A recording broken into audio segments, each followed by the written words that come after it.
Nasapat na mga otoridad ang tinatayang aabot sa 102,000 pesos na halaga ng shabu mula pa sa 3 high-value individual sa isinagawang bypass operation na mga otoridad sa Purok 6, Barangay Aquino, Bulan, Sorsogon nitong Marso 11, 2024. Kinilala ang mga naaresto na sina alias Mong, foreman ng construction, 42 years old, Frank, 39 years old, at Aga, 36 years old, na pawang mga residentes ng Bulan, Sorsogon.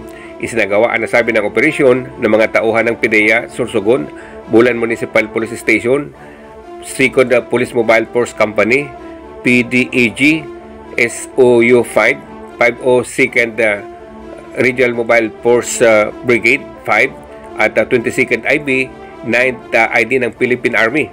Nakumpiska mula sa nasabi ng mga suspek ang tinatayang aabot sa 15 gramo ng hinihinalaang shabu na nakakahalaga ng 102,000 pesos.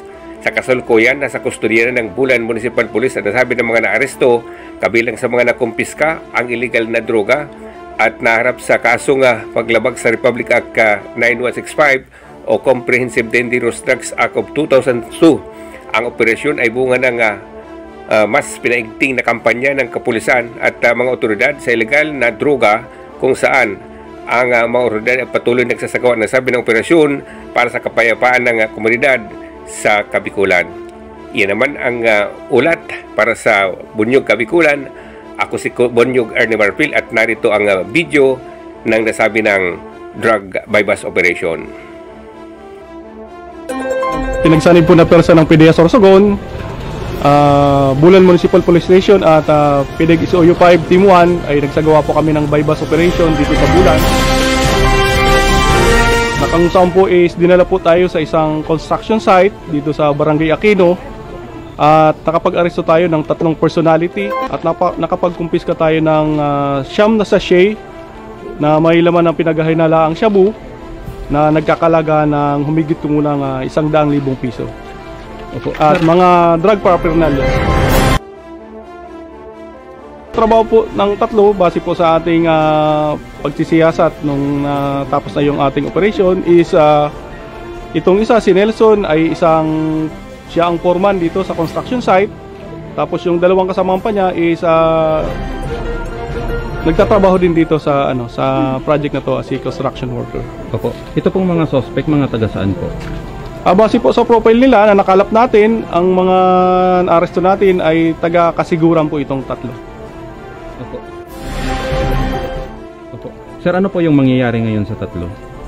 Bali, sa subject natin sila sa inquest proceeding, papailan natin sila ng kaso sa piskalya at papailan po natin sila ng kaso ng Section 5, Section 5, Section 6, and Section 7 and 11 ng Article 2 of Republic Act 91. Ay patuloy po kami na magsasagawa ng anti-drug operation hanggat may namomonitor po kami ng mga personality na patuloy pa rin na engage sa illegal drug activity. So hindi po kami titigil hanggang sa may isang drug pusher na existing po sa barangay o sa lugar, kagaya nito, isang construction site.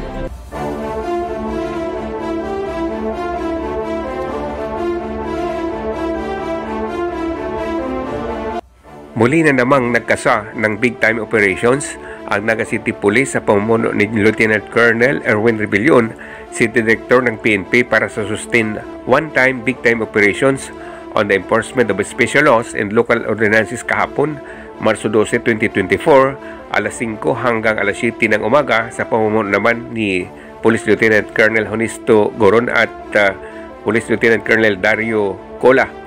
Ang checkpoint ay isinagawa sa Barangay Bagong Bayan, Norte, Naga City at sa Barangay San Felipe, pareho sa lungsod. Kasali sa grupo ay ang PNP Highway Patrol Group, LTO at ang Public Safety Office ng lungsod. Kasali sa mga nasita sa checkpoint ay ang mga single motorcycles at 4 wheels vehicles na hindi sumusunod sa batas trapiko. Umabot sa 164 ang na-isyuhan ng citation tickets, 52 naman ang na-isyuhan ng TOP, 5 motorcycle ang na-impound, 42 driver license ang binawi at 3 plate number ang nakumpiska ng nasabi ng grupo. Ang kampanyang ito ng Philippine National Police Naga LTO at ng Public Safety Office ay para masiguro ang kaayusan ng trapiko sa lungsod at mabawasan ang mga illegal na nagbabiyahing mga bihikulo sa lungsod ng Naga. Iyan naman ang ulat para sa Bunyog Kabikulan. Ako si Kabunyog Ernie Marfil.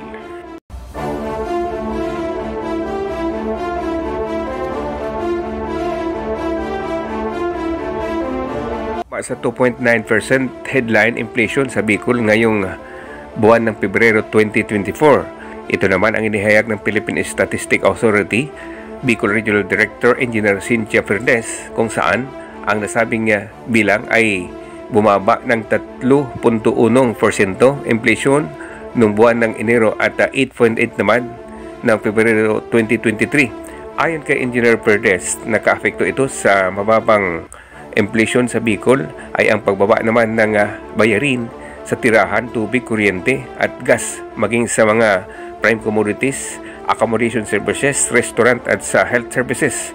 Mararamdaman ang pagbaba ng inflation sa mga probinsya ng Albay na may 2.5%, 3.4 naman sa Kamsur at 0.3 sa Sorsogon. Samantala, tumaas ang inflation sa mga probinsya ng Camnorte na may 3.2%, 4.6% sa Catanduanes at 4.4% pinakamataas sa Masbate. Iyan naman ang ulat para sa Bunyog Kabikulan. Ako si Kabunyog Ernie Marfil. Bunyog, bunyog, halikan na kasama ka. Bunyog, kapag buklod ay may pag-asa. Luzon, Visayas, Mindanao, isa ang pananaw. Sa bagong Pilipinas ang bunyog isisigaw. Bunyog.